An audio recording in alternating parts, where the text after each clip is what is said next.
Hello and welcome to Telesur English. I am Estefania Bravo. This is from the South. Hundreds of Palestinians have protested in Gaza against the United States' so-called Middle East peace plan.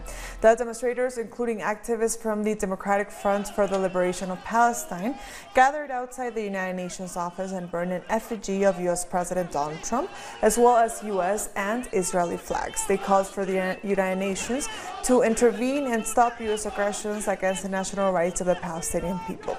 The protest came after Trump announced that he would release the plan in a few days. If Trump announced the deal of the century, he will place the whole region on the top of a volcano. Therefore, the United States and Israel will bear full responsibility for the revolution of the Palestinian people in the face of the deal of the century to knock it down. The Palestinian Prime Minister has urged the world to boycott Trump's peace plan, which he considers a distraction. This is a plan to protect Trump from impeachment and protect Netanyahu from prison. It is not a Middle East peace plan, but rather a self-protection plan for its owners. It gives sovereignty to Israel over Palestinian land at a time when the International Criminal Court is discussing the issue of occupied Palestinian land. The Palestinian resistance movement, Fatah, has said the so-called Middle East plan is nothing more than a scheme to trick Palestinians into giving up their right to self-determination and the establishment of an independent state. A statement issued by the movement on Monday called on all Palestinians to work together to fight the deal. It also warned Trump that by announcing this deal, he has declared himself a partner of Israel in its crimes against the people of Palestine. The Trump deal is an American conspiracy episode on our people and on our cause. There is a Palestinian consensus that rejects this deal and insists on facing it in all forms until it is toppled. And we will not concede any of our legitimate national rights to self-determination and the establishment of an independent Palestinian state with its eternal capital, Jerusalem, and the right of refugees to return home. And now over to the Bolivarian Republic of Venezuela, where an event was held in acknowledgement of the State of Palestine's ambassador. It was in the Simón Bolívar room of the Miraflores Palace, where Linda Sobe Ali was recognized for her diplomatic works in Venezuela, which dates back to 2012. President Nicolás Maduro presented the ambassador with a replica of the sword used by Liberator Simón Bolívar in the Battle of Carabobo. Un saludo del presidente Mahmoud Abbas. Greetings from President Mahmoud Abbas, and greetings from the Palestinian people.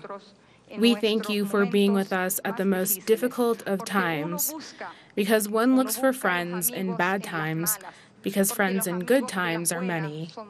And yet, in these times, the people and the government of Venezuela have always been and will always be at the side of all just causes, and not only with Palestine, because free men and women always strive for justice for the rest.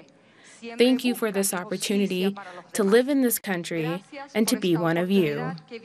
Thank you for allowing me to feel part of a family, and thank you for allowing me to say that I'm in my country.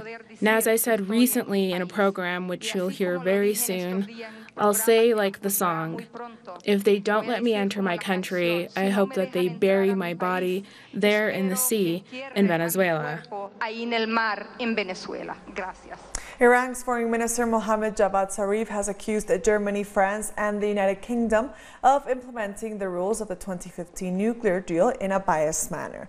He also said the three countries have repeatedly allowed the United States to violate the deal without facing any consequences. It is based on the illusion that only the blue-eyed can benefit from international law, and that in the face of repeated violations by the United States and Europe. Iran does not have the right to use Article 36, despite several written notifications to European officials. We do not accept such racism. The commander of Iran's Revolutionary Guard, Hossein Salami, has warned the United States and Israel over threats made to its commanders. Salami said if threats continue, Iran will retaliate. The warning came after a U.S. envoy to Iran said that the U.S. was going to target the successor of Qasem Soleimani. If they want to continue this game, our response will be completely different from the past, and its scale will be different too. They will face a totally new situation that they won't be able to manage and control. We warn them to withdraw from this field. Chinese authorities have announced that the death toll from the new coronavirus-related pneumonia has risen to 81, with close to 3,000 confirmed cases. Overseas, there have been 7 confirmed cases in Thailand, 5 in Australia and Singapore, 3 in Japan, and 3 in the United States, among others. In the meantime, the Chinese government has stepped up efforts to stop the outbreak, including shutting down public transport in a number of cities and the swift construction of 2 emergency hospitals near the epicenter of the outbreak. The teams are made up of prominent experts from the capital and other cities of Shanxi and medical workers from top hospitals of 10 cities. Our team consists of 2 groups, one for treatment of patients in critical situations, another for common patients. As a medical worker, a respiratory doctor, and a member of the Chinese Communist Party, I need to fight together with the people in Wuhan on the front line because it is the best way to help them. And the Chinese government has announced an extension to the New Year holiday until February 2nd in an effort to curb the spread of the virus. The novel coronavirus infection is a kind of respiratory infectious disease, and its main means of transmission is close-range contact. So, reducing travel and gatherings is the most effective way to cut off the means of transmission. As such, we have decided to extend the holiday and encourage people to stay at home, not to hang out, not to go to the epidemic areas, not to go to public places, and reduce the frequencies to public places and places where people usually gather, so as to reduce the risk of transmission. Therefore, residents and other people should follow the advice by the government, stay at home, reduce travel, and don't go to crowded places. Our correspondent Iramsi Peraza is in Beijing with the latest. China has taken strict measures and is not sparing any resources to stop the rapid advance of the coronavirus. So far, 80 people have died, while 2,800 contain the virus. Chinese authorities have announced they will reinforce the country's security measures by, for example, canceling classes and extending the Lunar New Year holidays. Authorities have also extended the quarantine status to different cities across China. Interprovincial transport services have also been cancelled, and various touristic spots like the Great Wall of China have also been shut down in order to avoid the expansion of the virus. According to official statements, these measures are taking place due to recent studies which have shown that the virus is becoming more contagious by the minute. According to official information, the Tibet region is the only province that has not been infected by the coronavirus. Authorities have said they have tried to stop the virus with various treatments, but no one has been completely effective. Scientists have said they are working on a vaccine for the virus. Nonetheless, these studies are just getting started, making the creation of the vaccine last for months or maybe even years. Chinese authorities have also made public that 58 patients have been able to overcome the pneumonia caused by the coronavirus. It is also important to say that since the start of the virus, China has maintained strong communications with the World Health Organization. The head of the WHO has said he would travel to Beijing to help combat the virus, and also announced the creation of an international group of experts to help assess with this situation. We thank Iramsi Peraza for that report. And over in Cuba, the country has taken important measures in order to combat the possibility of the coronavirus in the country. Health authorities said that Cuba is prepared to combat any type of virus. There have been no cases of coronavirus reported in Cuba, and although the situation could potentially change in a minute, we are on alert. Nevertheless, it's important to mention that tourists need to be aware that Cuba has all guarantees of treating the coronavirus and any other in the country. Cuba has the advantage that, first of all, the virus is not in the country. And secondly, that we are doing everything we can so if it does enter, we detect it as soon as possible and avoid its transmission. We also have the advantage that we don't have bordering countries, meaning that everyone that enters Cuba enters from the same place. where there are people in charge of alerting us of any possible update. We'll be right back. Stay with us.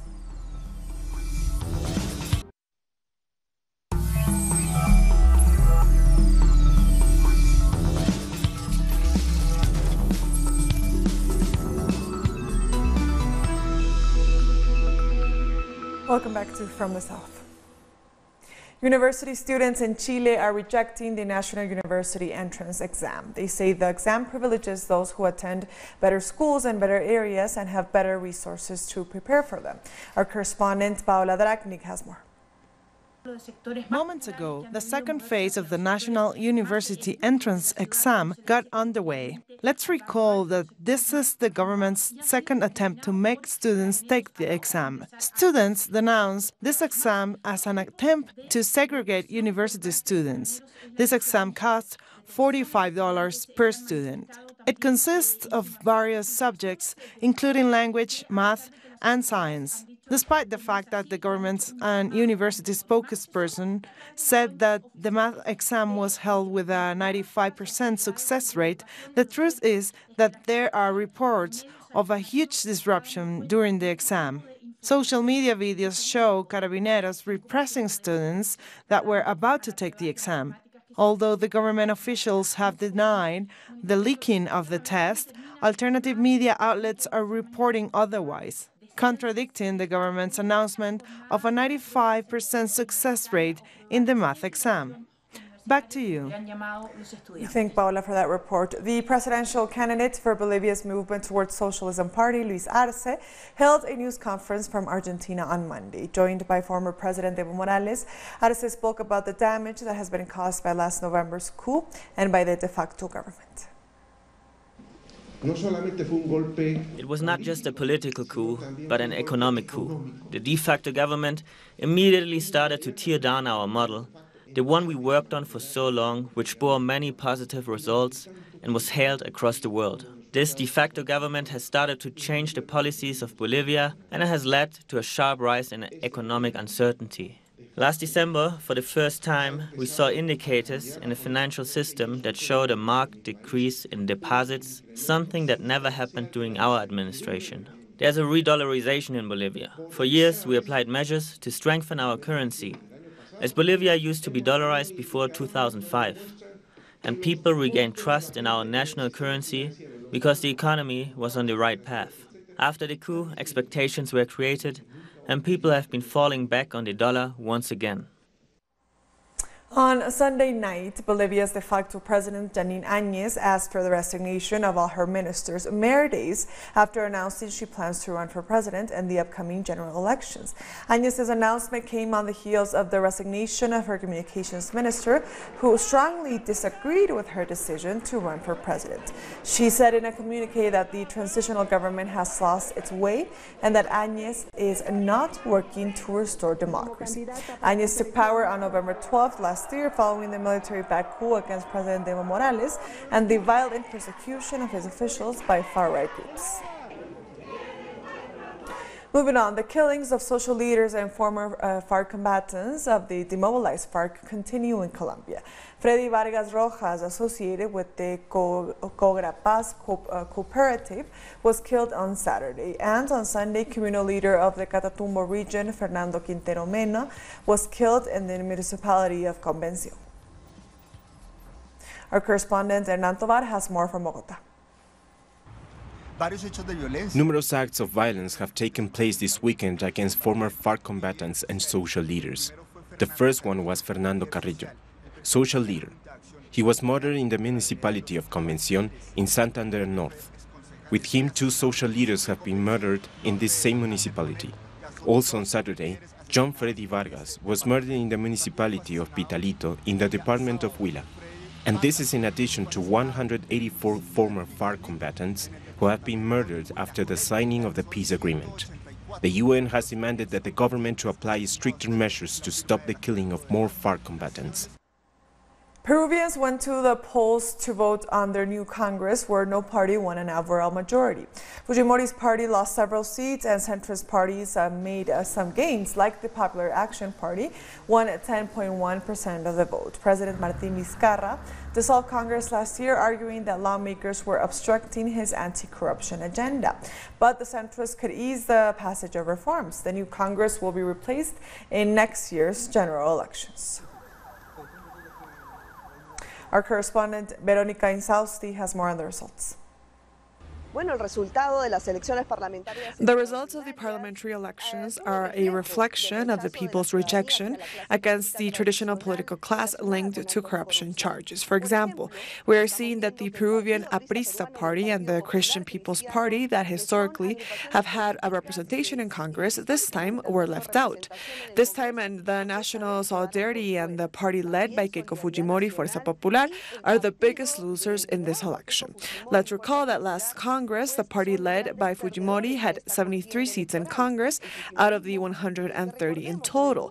This time, it only achieved 7% of valid votes. We have also seen that the people have decided to vote for new parties, new faces, for example, the FREPAP, a political organization that stands in second place. We have also seen the more political party has absolute majority. This means a new challenge for this new political class. We'll be right back. Stay with us.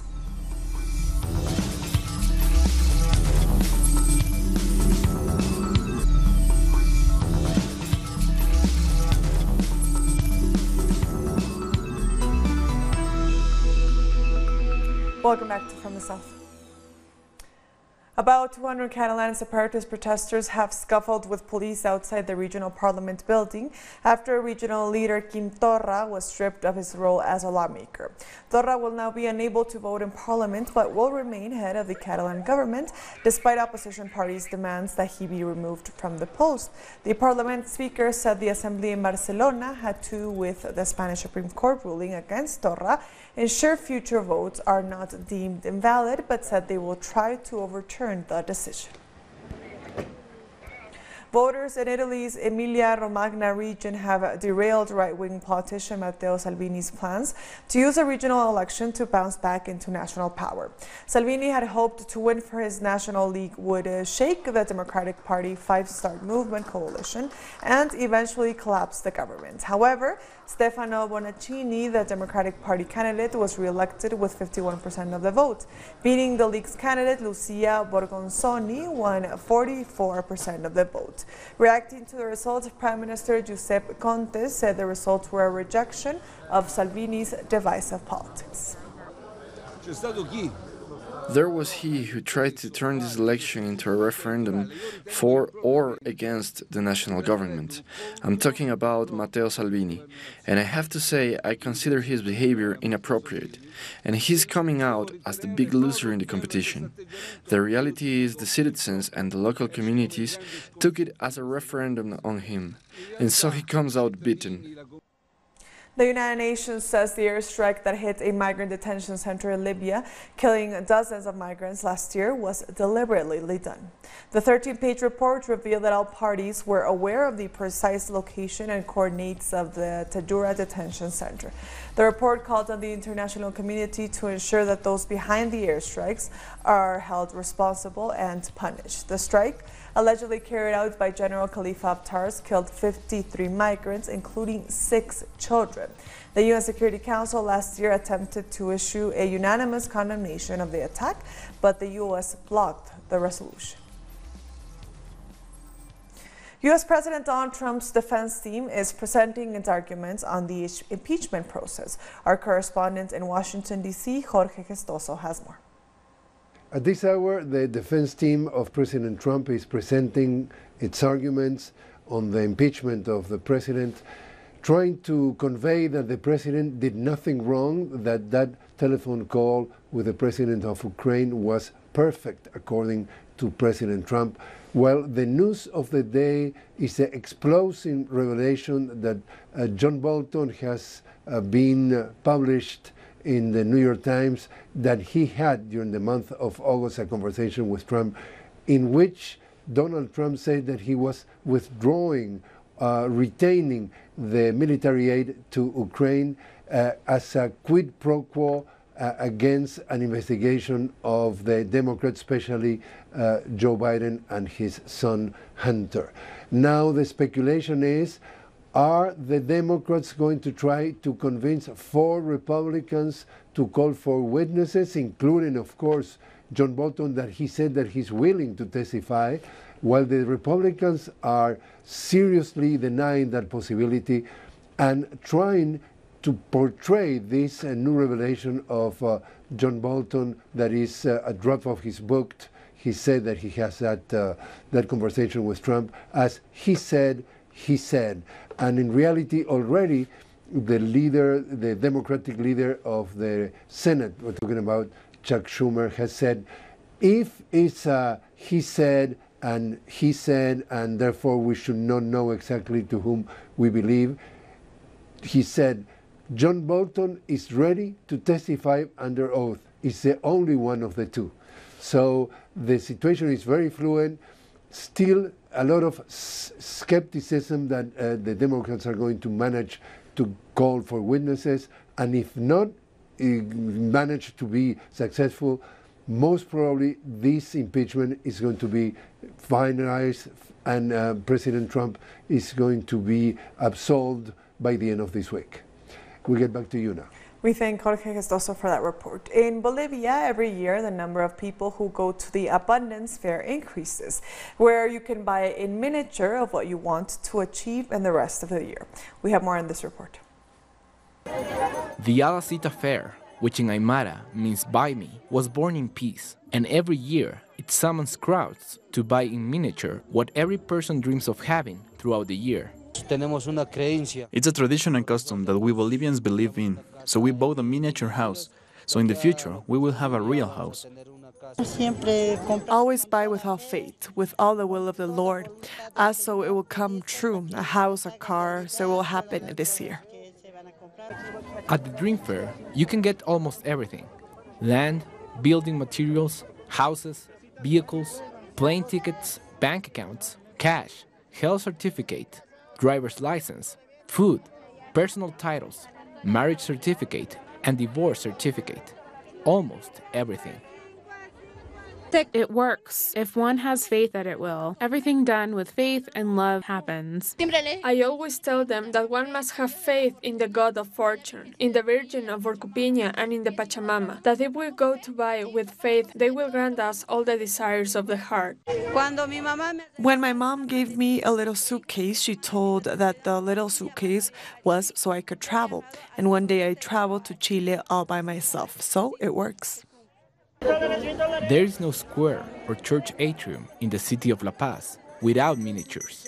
After people buy the wish, they have it blessed by the priest and the Aymara priest, a ceremony known as chala. Here, nothing is left to chance.